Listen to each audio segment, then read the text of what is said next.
Dear friends, today I selected 10 horror stories about morgues I hope you will enjoy.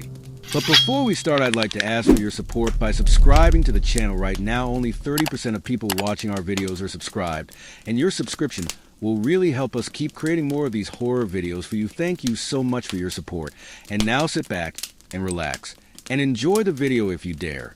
For more than 10 years, I functioned as a morgue cosmetologist in a small town in Scotland. I had experienced virtually every kind of body under the sun, youthful and old accident victims, and the people who passed calmly in their rest, yet regardless of how scheduled this work became. There was one night that eternity transformed me. It was a Wednesday when the body showed up. My supervisor, an unemotional man named Mr. Carl, informed me with his typical cold tone. Fire victim, he expressed, motioning to the covered cot. Family needs an open coffin. So, dear best, the words were clear, yet the heaviness of his look let me know all that I had to know. This would be a test. I removed the sheet to uncover the burned remains of a man in his late 30s. His skin was roasted and broken, looking like the bark of a seared tree. His face, barely unrecognizable, was a grim mosaic of darkened tissue and pale, uncovered flesh. Most terrible of all were his eyes, or rather the empty sockets where his eyes used to be. It took my entire existence to smother a shiver. I advised myself that this was simply one more errand, the same as the hundreds preceding it. With consistent hands, I started my work, setting up the tools and choosing a foundation to mark the extensive damage. As I worked, a weird pressure occupied the room. The air felt heavier, practically harsh, and the weak murmur of the elevated lights appeared to be unnatural, clearly brushed it off his nerves. After all, the nature of the case was enough to unsettle anyone. However, at that point it started. As I put on the cosmetics, I saw something uncommon. The muscles around his mouth appeared to twitch at first. I thought it was my creative mind, a stunt of the faint lighting, or my own exhaustion at this point. As I continued, the movements became more pronounced, subtle shifts in his burned features. As if he were trying to smile, I quit gazing at the lifeless face. The level-headed piece of my mind advised me that post more muscle spasm weren't unheard, yet this was different. This wasn't irregular. This felt intentional. Putting my unease to the side, I continued my work. Then, similarly, as I fastened fake eyelids to cover the empty attachments, a sharp, bitter smell occupied the room. It wasn't the standard compound scent of formaldehyde. It was the impactful, unquestionable odor of burning flesh. My stomach stirred, and I naturally looked at the preserving equipment, yet all that seemed ordinary. Unexpectedly, the elevated lights glimmered. The shadows in the room appeared to stretch and wave as though alive. My heart hustled, yet I constrained myself to keep composed. It was only after I tried to adjust his head that I felt it heating up. Minutes ago, his skin was cold, but currently warm to the touch, like seething coals underneath my fingers. I staggered back, almost pushing over my tools. My brain dashed for a clarification. Was it a substance response? Remaining intensity from the incineration cycle? None of it seemed okay, and afterward the lights went out. The room was dove into darkness, only a weak gleam of the ear emergency exit sign. My breathing was shallow, each breath and accentuated by the stunning quietness. Then, at that point, came the sound, a low, guttural snarl that appeared to come from all over the place and no place at the same time. I fumbled for my flashlight. Its powerless bar cutting through the dim, I pointed it toward the body, half hoping to see it sitting up, yet it hadn't moved at this point. In that frame of mind of the spotlight, the shadow on the wall behind the body started to move, prolonging and curving into something brutal. That is the point at which I heard it murmured words, faint yet conscious assistance. Me, my knees clasped as the murmured supplication echoed in my ears. The voice was low and misshaped, like the snapping ashes of a perishing fire. I swung the flashlight around the room, trying to track down the source. Yet nothing was there, just shadows that appeared to writhe in the fringe of my vision. Gathering the courage I had left, I turned around to the body. The room appeared to be unthinkably still, but the strain all around squeezed against me like an actual weight. I warily ventured forward, the beam of light from electric lamp shuddering as it arrived on the burned face of the man. His features, once destroyed into a scary similarity to a smile, presently appeared to move into something horrible, seriously threatening. The artificial eyelids I had positioned before had some way or another come free, uncovering the empty attachments, yet they weren't vacant any longer. A weak red shine radiated from profound inside, throbbing like the coals of a fire. I froze, my sense shouted to run, yet my legs would not comply, as though, because of my loss of motion, the body's jaw squeaked open with an unnatural gradualness, delivering a sound that was somewhere between a groan and a murmur. The smell of burning flesh escalated thick, and choking out my throat fixed, and I hacked. Savagely, the odor sticking to my lungs, the shadows on. The wall moved fiercely, now taking on shapes I was unable to recognize, odd structures that appeared to mock the human shape. Then the voice came back again, stronger this time. Help me, the request sent a chill down my spine. It wasn't an interest, it was an order of power that tunneled into my mind and pulled me forward despite my desire. My spotlight flickered, and briefly the room dove into complete darkness.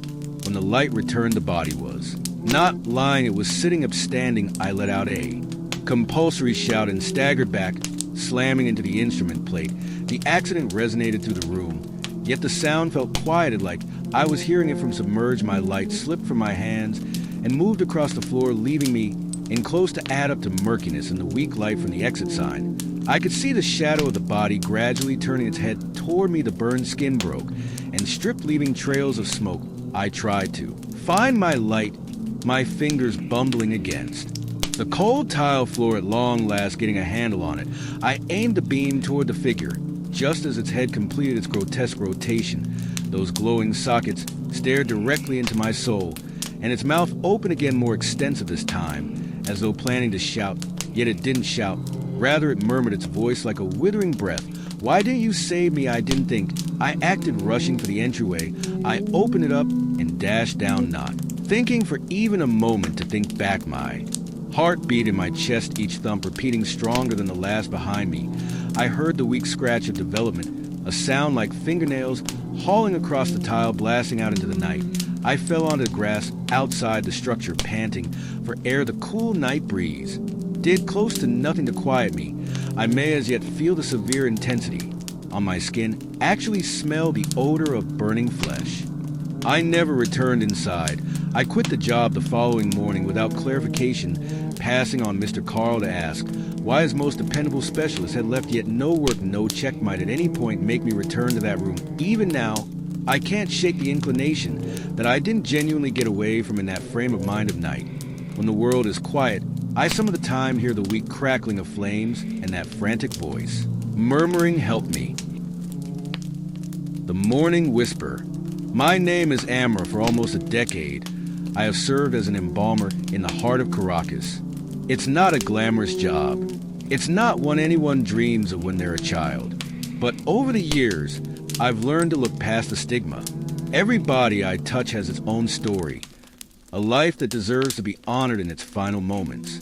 Yet not all stories are quiet, and some refuse to stay buried.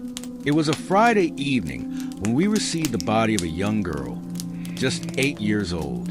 A white van arrived at the funeral home, and 2 men unloaded a small cot covered in a sheet. I was used to handling adult bodies, their weight heavier, the finality of death more apparent. But this was different. She was so small, so light, as though life had never fully taken hold of her. When I removed the sheet, my hands trembled slightly. Her face, pale and fragile, wore a disturbing expression, her eyes half-lidded but not fully surrendered to death.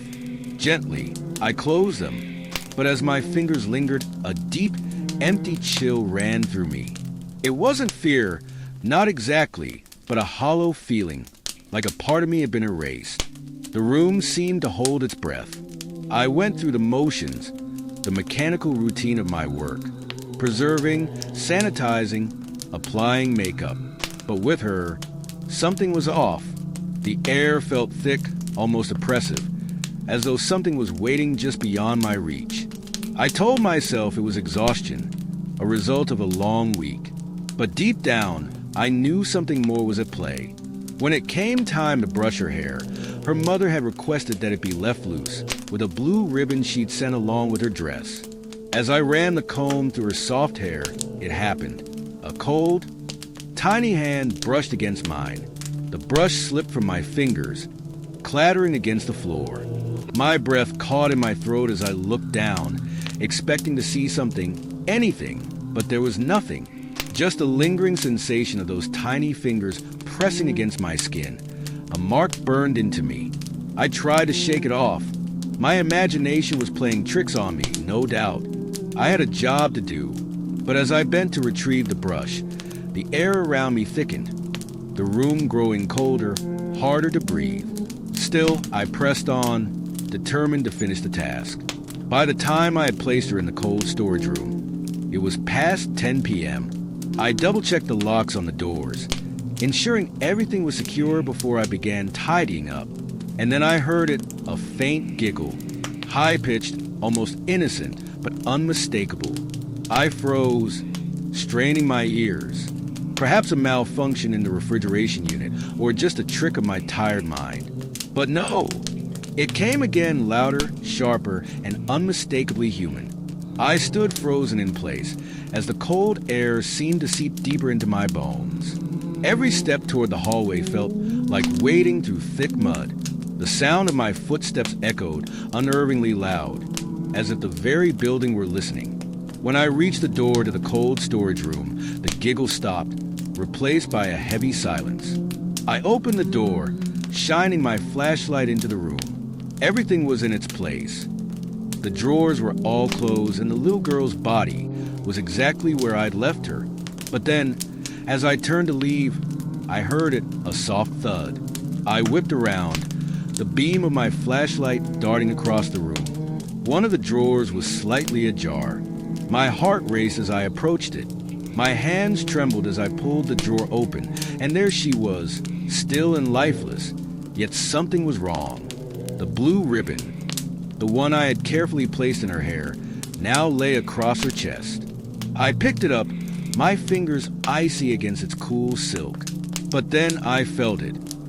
Her hair shifted, a subtle movement as if stirred by an invisible breeze. But there was no breeze.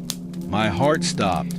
I stumbled back, nearly dropping the ribbon. I slammed the drawer shut, turned and fled the room, locking the door behind me as though it could keep whatever lingered inside away. But I knew better. Back in the preparation room, I tried to calm myself.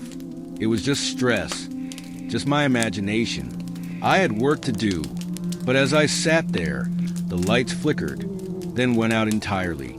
The flashlight in my hand now felt feeble against the encroaching darkness. And then the giggle again, but closer this time, surrounding me.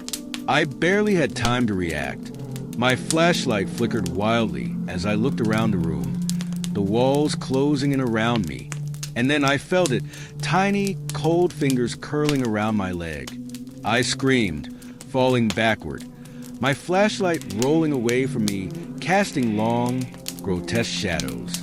She was there, the little girl. Her hair fell over her face like a shroud, and her empty, bruised eyes stared at me from the darkness. She didn't move, didn't speak, but her presence was unbearable. I could hear her voice, though soft and eerie, as if it came from within my own mind. "Do you want to play?" The flashlight died, plunging me into complete blackness. I bolted upright, my breath shallow and ragged, and scrambled to the door. I yanked it open, stumbling into the hall and running out to my car. I locked myself inside, trembling as I stared into the night, the shadows outside feeling as though they were watching me. I spent the night in the car, the engine running, trying to convince myself it had all been a nightmare. When the morning light finally broke, I returned to the funeral home, hoping it was just a figment of my imagination, a product of stress and exhaustion. But when I stepped into the preparation room, my blood ran cold. The blue ribbon was on the table, and on the mirror above the preparation station, in small, trembling letters, were the words, "Thank you for brushing my hair." I haven't been able to shake the feeling ever since. No matter how many years pass, I can't forget the touch of her cold fingers, the empty gaze of her lifeless eyes. Sometimes, I hear the giggle again, faintly, in the dark, and I know she's still here. The silent visitor. I've never shared this with anyone, but I need to get it off my chest. For years, I worked as an embalmer in a small funeral home in a town that was barely large enough to be considered a city. The work was routine, even soothing in its own way. Preparing bodies for burial was a quiet, solitary job. Over time, you get used to the stillness, You become indifferent to the sadness that lingers in the rooms, the faces of grieving families. It becomes just another part of the job. But one case changed everything. It was a cold Thursday evening when the call came. A woman about 40 years old named Clara. She had been found in her apartment, lifeless, the victim of what appeared to be an accidental overdose. Her body was brought in by a few men from the morgue. As they wheeled her through the back door, I could feel the heaviness of the moment in the air. It wasn't the usual weight of the dead, but something more oppressive, almost as if the house itself were holding its breath. I wasn't surprised. Working in a funeral home for as long as I had, you get to know that some deaths are different. Some bodies seem to carry more with them, more pain, more unfinished business. Clara was one of those bodies. Her face was pale, her lips slightly blue from the overdose, and her eyes were wide open, staring at nothing. As I began my usual preparation, I couldn't shake the feeling that something was wrong. The room felt colder than usual, and the air seemed thick, like it didn't want to move. My hands, though steady with experience, shook slightly as I began cleaning her face. Her skin was smooth but lifeless. As I worked, I found myself gazing at her, wondering what had led her to this point. I always did that, look at the faces of the deceased, and try to piece together a story. But Clara's face didn't tell me anything. It was just an empty mask. I moved on to my next task, brushing her hair. That's when it happened. A soft breath, barely audible, caressed the back of my neck. I froze, my fingers still clutching the brush. My first instinct was to tell myself it was just the wind, or maybe a draft. But the room had no windows, and the air felt still, heavy even. I shook it off and continued my work, trying to ignore the knot forming in my stomach. Then it came again, the faintest sound of breathing, but this time it was coming from behind me, right next to my ear. It was cold, unnatural, and sent a chill down my spine. I spun around, half expecting to see someone standing there, but the room was empty. Clara's body lay on the table, just as I had left it. I didn't know what to make of it. My mind tried to reason with me. Perhaps it was a result of exhaustion, the late hours of my work finally taking a toll. But deep down, I felt something wasn't right. As I turned back to Clara, I noticed something even more unsettling. Her eyes, those lifeless, glassy eyes, had moved. Not by much, but enough that they weren't staring blankly into space anymore. They were fixed on me. My heart stopped. I took a step back, but my feet felt as though they were rooted to the floor. My breath came in short gasps. No, this isn't happening. Corpses don't move. I told myself it was a trick of the light or the strain of too many late shifts. But then, the whisper came, barely audible but unmistakable. Help me. I stood frozen, unable to move, my thoughts racing. I was alone in the room. There was no one else. But the voice, it was real. I could feel the words in my chest, like they were vibrating through the air, through my very bones. I turned to leave, but the door wouldn't open. It was as if the room itself was keeping me there. I tried again, struggling with a handle, but it felt as though something was pressing against it from the other side, holding me in place.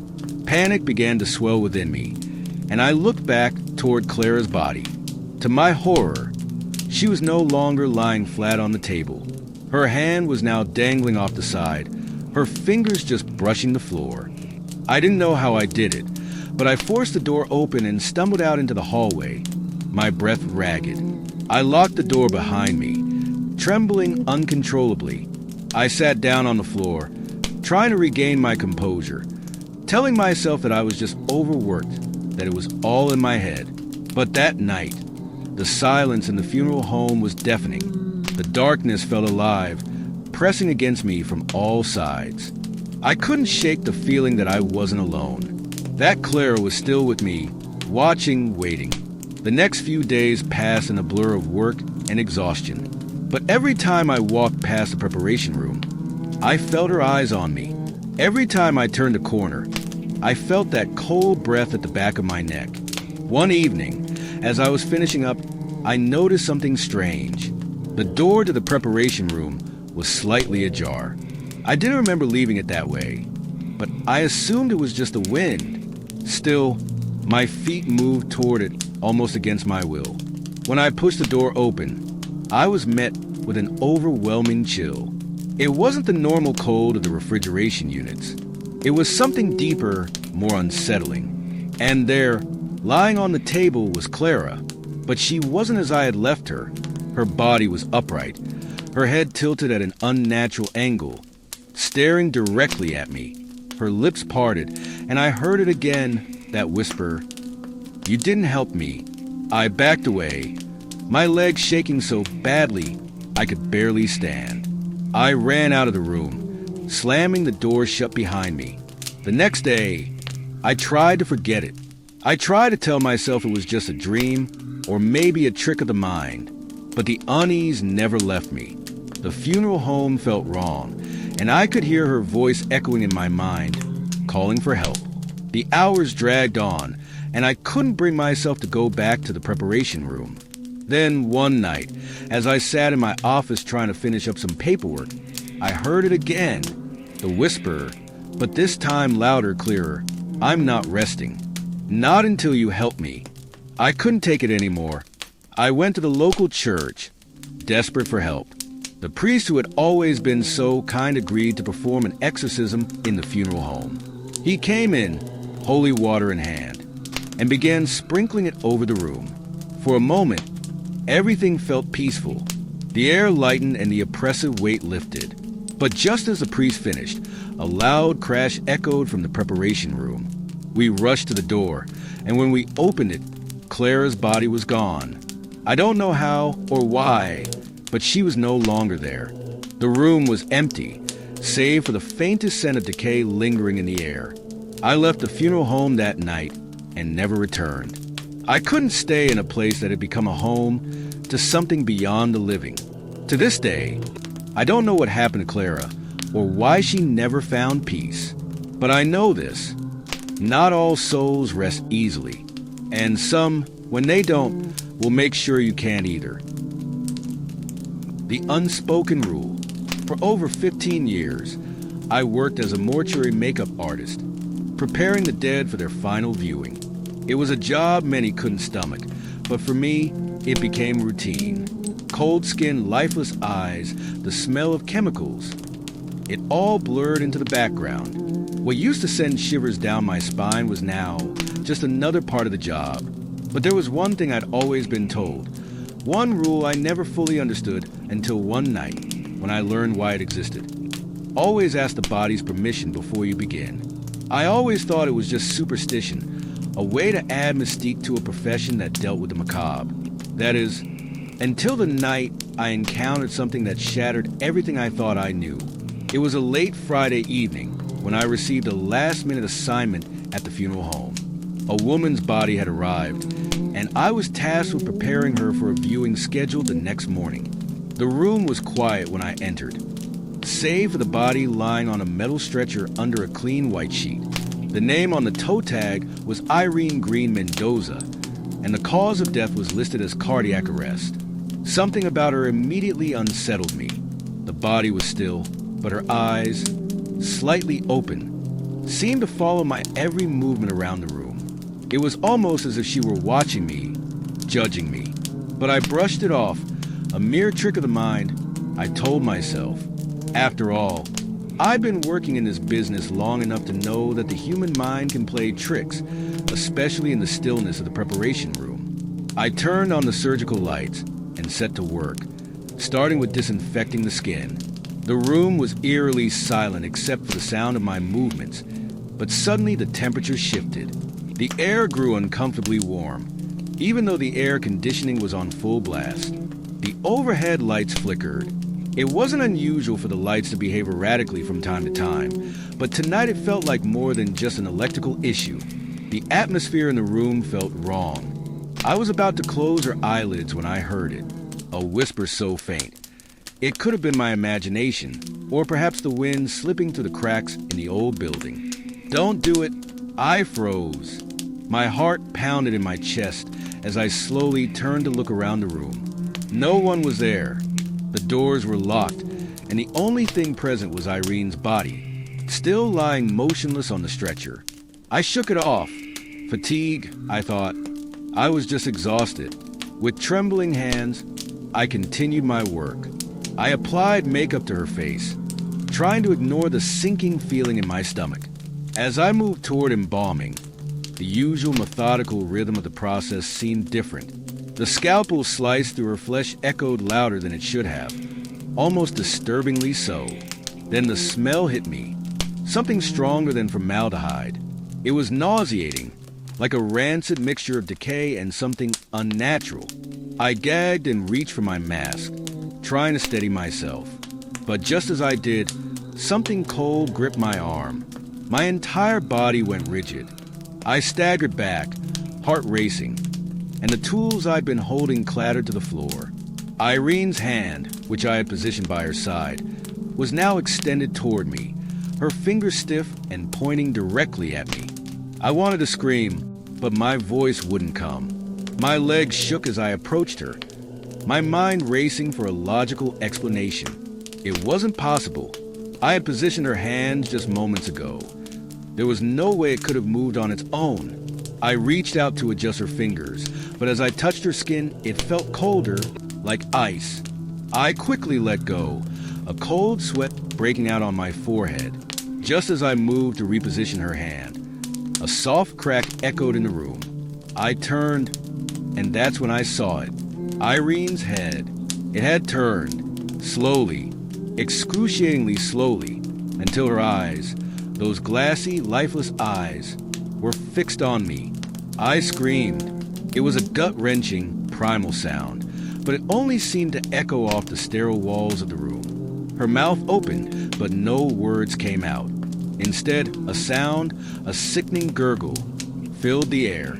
It was as though something was desperately trying to speak, but couldn't. Every instinct in my body screamed to get out, but I couldn't move. I could only watch, frozen, as Irene's form seemed to shift, as though the very air around her had become dense with malevolent energy. I had to leave. My hands fumbled with the door, and I finally ran out, slamming it behind me. I collapsed against the wall outside, gasping for air. It was impossible. Bodies didn't move. They didn't whisper. But this wasn't just in my head. I had seen it. I had felt it. I paced the hall, my heart still racing. I knew I couldn't leave her like that. Her body had to be prepared for the viewing, or my job was on the line. With trembling hands, I forced myself to return to the room, to finish what I had started. But when I stepped back inside, it was quiet. Too quiet. The air felt still, almost suffocating. Irene lay perfectly still on the table, her hand back by her side, her head aligned as I had left it. For a moment, I convinced myself it was all in my head, that I was just imagining things. I turned to face the mirror across the room to check my progress. That's when I saw it. In the reflection, behind me, was a dark figure. It wasn't in the room, no. It was only in the mirror, a twisted, shadowy shape, distorted and hunched, almost as if it were pressed up against the glass. I could feel its malice radiating from the reflection, its faceless, grotesque presence looming. It seemed to smile, but not in any human way. It was a sick, mocking smile, as though it found some twisted joy in my terror. I spun around, my heart pounding. The room was empty. The figure was gone. Only Irene lay on the table, her body as still as death should allow. I didn't know what was worse, the reflection in the mirror, or the feeling that something unseen was watching me. Every instinct screamed at me to leave, but I couldn't. That's when I heard it again. A voice. Clearer now. More deliberate. I warned you. I didn't need to hear it again. I bolted from the room, slamming the door behind me, my mind unraveling with every step I took. The next morning, my boss called. He was furious. I had failed to finish the job. Someone else had to complete it, and I was let go. He didn't care about my excuses or what I had witnessed. He simply told me to pack up and leave. I left that night, never looking back. But Irene's presence stayed with me. To this day, I hear her whispers in the quiet moments of my life. And when I glance in the mirror, I swear I can see her standing behind me, her eyes hollow with something I can't explain. I should have asked her permission. Maybe if I had, things would have been different. But I didn't. And now I wonder if the rule was never just superstition after all. Whispers of the forgotten. I was 27 when I took a job as an embalmer in a small funeral home on the outskirts of a quiet town in the South. It wasn't a career I'd dreamed of, but it paid well, and I'd always been comfortable with solitude. The dead, after all, are easier to deal with than the living. At least that's what I believed. But that belief was shattered one rainy autumn evening when a peculiar case came in. The funeral home director handed me a file without much fanfare. Margaret Lane, 36. Cause of death. Drowning, he said, his voice devoid of emotion. Family wants an open casket. Drowning cases weren't uncommon, especially in a town near a river, but something about this one felt off. From the moment the body arrived, the air in the preparation room seemed heavier than usual. I could feel a chill in the atmosphere, an unease I couldn't place. As I uncovered Margaret's body, it only deepened. Her face was serene, almost too perfect for someone who had been pulled from the depths of a murky river. Her long blonde hair clung to her pale cheeks, still damp, and her lips were slightly parted. The expression on her face seemed frozen in a mix of terror and relief. It was unsettling. I shook off the unease, reminding myself that this was just another case to work through. With routine motions, I began my usual tasks, cleansing her face, preparing the embalming tools, but I couldn't shake the feeling that something was wrong. As I brushed her damp hair away from her forehead, a faint scent of river water filled the room. It wasn't uncommon for bodies to carry lingering odors, but this was different. The scent was sharp, earthy, almost alive. It seemed to hang in the air, thick and unnatural. The first strange occurrence came when I started suturing her wounds. As I leaned in to adjust her position, I felt it. A faint whisper brushed past my ear. My blood ran cold. I froze, holding my breath, listening. Nothing, just the soft hum of the air conditioning unit. I shook my head, telling myself it was probably stress, the quiet of the funeral home playing tricks on my mind. But then it came again. Clearer this time, like a soft breath against my skin. Why didn't you save me? My hand trembled, and the suture needle fell from my fingers, clattering onto the floor. My heart pounded in my chest as I whipped around, scanning the room. No one was there, only me and Margaret's lifeless body. I tried to rationalize it. Exhaustion, stress, the eerie quiet of the building. It had to be that, I told myself.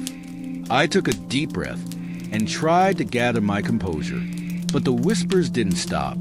As I began applying makeup to Margaret's face, the room grew colder. The fluorescent lights flickered, and the shadows in the corners of the room seemed to stretch, growing darker and closer. Then, out of the corner of my eye, I saw it. Margaret's lips, barely moving, just a fraction, enough to make my breath hitch. I stared, waiting for something more, but nothing changed. Her face remained still, frozen in that odd mixture of terror and relief. My fingers trembled as I reached out hesitantly to adjust her position. The moment my fingers brushed her icy skin, something horrifying happened. Her eyes, which I had carefully sealed shut moments before, snapped open. But they weren't the glassy, lifeless eyes I was used to seeing. These were different, dark, hollow, filled with something I couldn't quite place. Anger, despair, desperation, and then her lips parted again. You didn't save me. I couldn't breathe. My legs turned to jelly and I stumbled backward, knocking over a tray of tools. The sound echoed in the small room, but it barely registered in my mind. I bolted for the door, throwing it open and slamming it shut behind me. I couldn't look back. I didn't return to the preparation room that night. In fact, I couldn't bring myself to go back for days. My colleagues noticed my pale complexion and trembling hands, but I lied. I told them I was dealing with personal issues.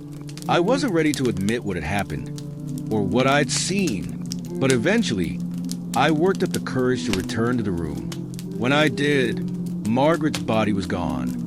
She had been prepared and laid to rest by another embalmer.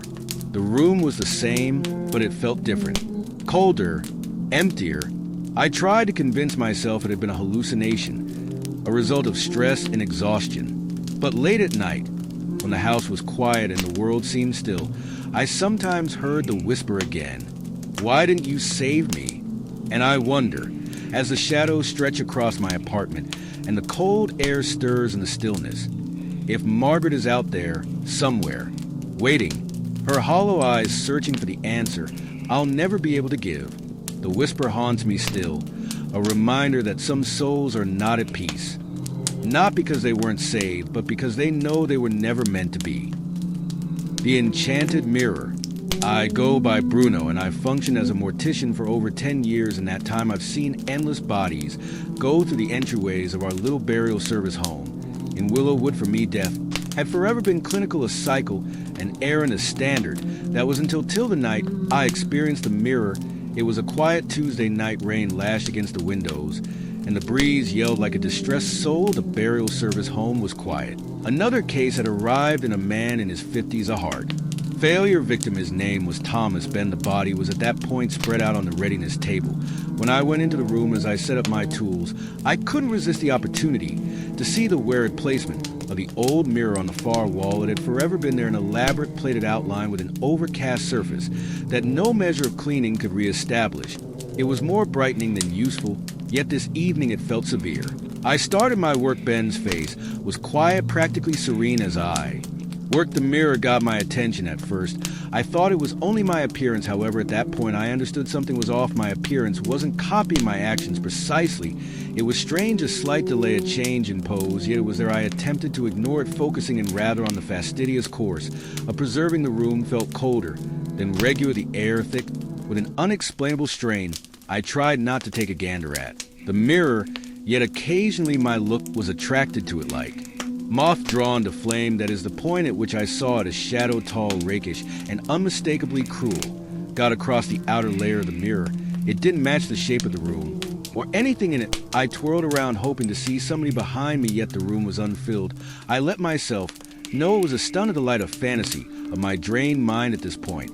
As I kept working, the mirror appeared to throb, as though alive. My appearance developed hazier, its highlights more honed, practically ruthless. The shadow showed up again, this time waiting behind me in the glass. I froze, my heart roared in my chest. Gradually, I pivoted, nothing the peaceful room and the lifeless body of Thomas Ben, bringing each ounce of boldness. I ventured toward the mirror. Its surface appeared to wave like water, dating my appearance into something odd. My own face gazed back at me, yet it wasn't mine. The eyes were depressed, the mouth turned into a smile that didn't have a place. Bruno, the voice was a throaty murmur, radiating from the actual mirror. I staggered back, almost stumbling over my own feet. My appearance didn't move. It remained there, smiling, looking as though ridiculing my trepidation.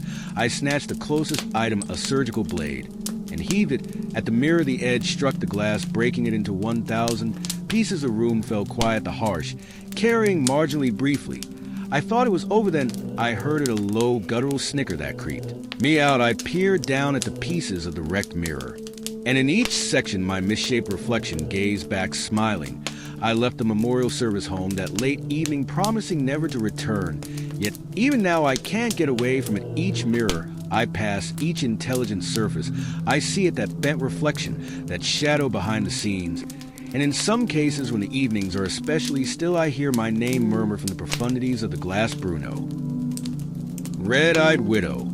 I go by David, and for the beyond 8 years I've functioned as a mortician in a little funeral home in Lisbon. It's a single work one that couple would pick, yet I've generally found an unusual solace in it that transformed one cold winter night when I experienced something terrifying. A call came in late, emergency groundwork for a review. The following morning the chief apologized lavishly, yet demanded it must be done. Hesitantly, I agreed the body of a lady named Eva Reyes showed up not long.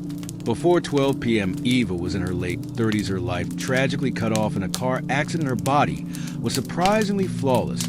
Put something aside for a couple of injuries and a weak scar along her temple. As I started my work, the room felt unnaturally calm, as though the standard murmur of the tools had been gulped by the quietness. I arranged her face for survey, smoothing her highlights into a quiet demeanor, yet there was something about her shut eyes that terrified me. They appeared to press against the covers as though attempting to open. I shook off the inclination and focused on my work. The primary murmur came as I was changing the lighting. David, I froze. It was weak, like a breeze through a break in the wall. I examined the room, hoping to track down somebody, yet I was alone, mumbled. However, the words felt empty. Getting back to my work, I was unable to shake the vibe of being watched. Eva's face, however dead, appeared to hold a hint of mindfulness. I attempted to excuse it, yet the murmurs kept developing stronger, more particular. David helped me. My apparatuses clacked to the floor as I ventured back, heart beating. The voice was unquestionable this time, a delicate arguing tone that appeared to radiate from the actual body. Who's there? I got down on my voice, shuddered. The room stayed quiet. Put something aside for the weak murmur of the refrigeration unit. Assembling my boldness, I moved toward Eva's body again. Her face was unaltered, yet I was unable to shake the inclination that her lips had. Moved, I continued my work, attempting to shut out the murmurs, yet the air felt heavier. As time passes, the temperature in the room appeared to drop, the chill gnawing through my dress, and afterward the elevated lights flickered. Help me this time. The voice was joined by an unmistakable development. Her hand jerked. It was unobtrusive, practically subtle, yet I saw it. Each nature shouted at me to leave, yet I was frozen in place. I inclined in nearer, my breath misting the cold air. Her lips separated marginally, and a weak moan got away from frenzy flooded through me, yet I was unable to turn away. What do you need? I asked briefly. The room was still. Then her eyes snapped open, shiny and unseeing, yet evidently alive. Assist me with discovering a sense of reconciliation. I staggered back, pushing over the plate of apparatuses. The sound reverberated in the stifling quietness. Her eyes stayed open, gazing past me as though focused on something. No one but she could see. Eyes supported toward the entryway. Unfit to tear my look away, the lights flickered once more, and her body started to shudder. The movements, little yet conscious. A low, distressed sound occupied the room. Not exactly a shout, not exactly a groan, a sound that appeared to come from all over the place. In no place. I don't recall how I escaped the room. My next memory is remaining external. In the snow, wheezing for air, I left the body, as it was not thinking often about the results. The funeral chief called the following morning, enraged, yet I was unable to force myself to make sense of. Even now, weeks after the fact, I hear the murmurs in the still of the night. Assist me, they were saying, delicate and relentless. I couldn't say whether I envisioned everything, or then again on the off chance that Eva genuinely connected from past. Yet one thing is sure, I won't ever come anywhere around that funeral home from now on. James Madison. My name is Sarah, and I've been a mortician for almost 20 years. Over the course of my career, I've prepared countless bodies, each one telling its own quiet, silent story. I've grown accustomed to the stillness, the routine of it all. But there are nights when that stillness feels different. One such night, I discovered that not all silence is empty. It was a stormy evening when the body arrived. A young man named James Madison, just 25 years old. He had been struck by a vehicle while crossing the road. The paramedic said he died instantly, but as I began preparing him for his funeral, I couldn't help but think there was more to it. The body was nearly perfect, save for some swelling on his limbs and a small cut on his forehead. His face was calm, almost serene, as though he were merely sleeping. But as I worked, I couldn't shake the feeling that someone or something was watching me. It was normal to feel uneasy late at night in the quiet of the funeral home, but this felt different. It was almost as if James' closed eyes were following my every movement. I adjusted the lighting, trying to calm myself. It's just nerves, I muttered, but even that couldn't quell the growing unease. As I leaned in to apply the base makeup, something strange happened. James' eyes, his perfectly still eyes, rippled. It was so slight that, had I not been so close, I might have missed it entirely. My heart skipped a beat as I stepped back, trying to convince myself it was nothing. Bodies jerk sometimes, I mumbled, but when I looked again, his lips seemed to curl into a faint, unsettling grin. I shook my head, trying to rationalize it. It's just a trick of the light, but the discomfort lingered. Determined to finish, I reached for his hair, brushing it back carefully when I heard it, a faint sound. A moan. I froze, my hand hovering midair. The sound was soft, almost imperceptible, but unmistakable. I looked around the room, but it was empty, save for me and James. My breath quickened, and I took a step back, trying to regain my composure. The room felt colder now, the air heavier. The hum of the fluorescent light above, usually accompanying white noise, began to beat in time with my panicked heartbeat. It was then that James' eyes opened. Wide, not glassy or dead like I had expected, but vibrant, alive. His gaze locked with mine, and I swear, I saw something in them, something desperate. He wasn't just looking at me. He was pleading. Please. The word was barely a whisper, but it reverberated through the still room. My breath caught in my chest, and I staggered back, knocking over a tray of tools. I couldn't tear my eyes away from him. His lips moved again, but this time, the words were unreadable. My legs felt like lead, refusing to carry me away from the haunting sight. I somehow managed to croak out, "What do you want?" But his mouth only opened wider, and instead of words, the room filled with a low, rumbling thunder, distant but somehow close. The lights above flickered erratically, casting eerie shadows across the walls. And then, with no warning, James' body jerked violently. His arm shot up from the table, pointing toward the far corner of the room. My eyes followed his motion, and there in the dim light, I saw a shadow, a figure, tall, indistinct, but undeniably present, watching us. The air seemed to crackle with tension, as if something was building, something I couldn't comprehend. And then the voice spoke. Not James' voice. This voice was deep, low, and filled with an unsettling finality. You can't help him. I didn't think. I didn't hesitate. I turned and ran. I didn't bother switching off the lights or locking the door behind me. I fled into the stormy night, the rain pelting down on me, soaking me through as I ran without a destination, without any care for the consequences. I just had to get away. The funeral director was furious when I called in sick the next day. I couldn't explain what had happened. I couldn't find the words. I didn't go to James' funeral, but I heard from a colleague that the funeral home had experienced strange occurrences in the days leading up to the service. Flickering lights, inexplicable noises, like something or someone was still there. 2 days later, James was buried. I couldn't shake the feeling that I had left something undone, that somehow I had failed him. To this day, I still avoid dark corners or rooms that are too quiet. I feel James' eyes on me, pleading, though I still don't understand what he wanted. And sometimes, when the world is particularly still, when the air is thick with silence, I hear that voice again, faint but unmistakable, echoing in the back of my mind. You can't help him. The silent body. In the small town of Eldridge, you get used to the stillness, the solitude, the quiet chill that lingers in the embalming room. My name is Ethan, and I've been an embalmer for over 15 years. I've always found comfort in the predictability of my work, the routine of it. But one night, that predictability was shattered, and everything I thought I knew about death changed. It started like any other evening. The body of a man named Harold Price, an older gentleman in his 70s, had been brought in earlier in the day. His death certificate stated heart failure. Nothing out of the ordinary. Harold had lived a quiet life, and his family had requested a simple funeral. I thought it would be just another uneventful night. The air in the room felt heavier than usual, almost stifling, despite the low temperature.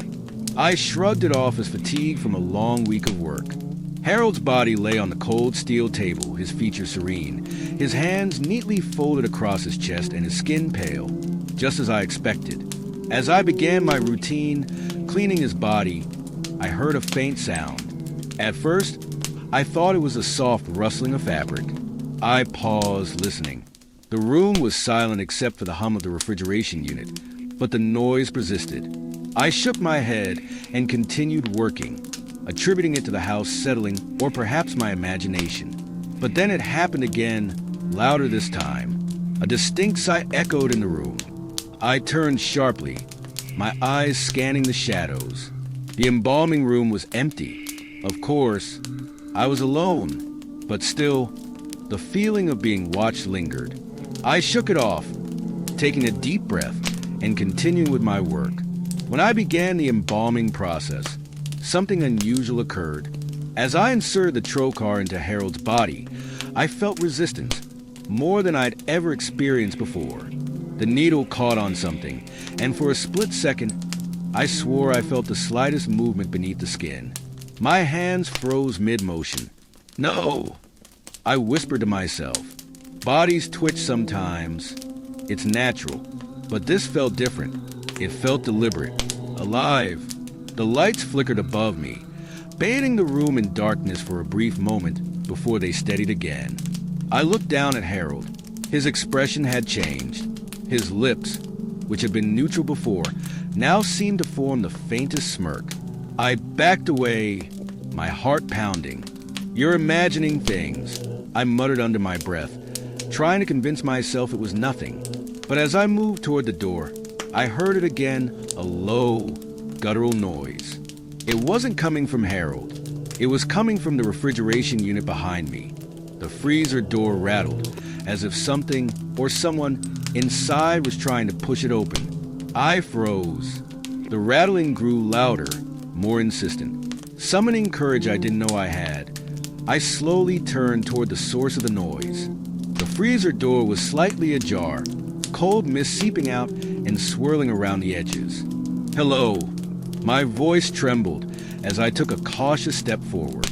The mist grew thicker, and within it, I saw a shadow, tall, impossibly thin. Its movements were jerky and unnatural, like a marionette controlled by clumsy hands. The figure stepped closer, emerging from the fog. Its face was featureless, yet I could feel its gaze bore into me, like a weight pressing on my chest.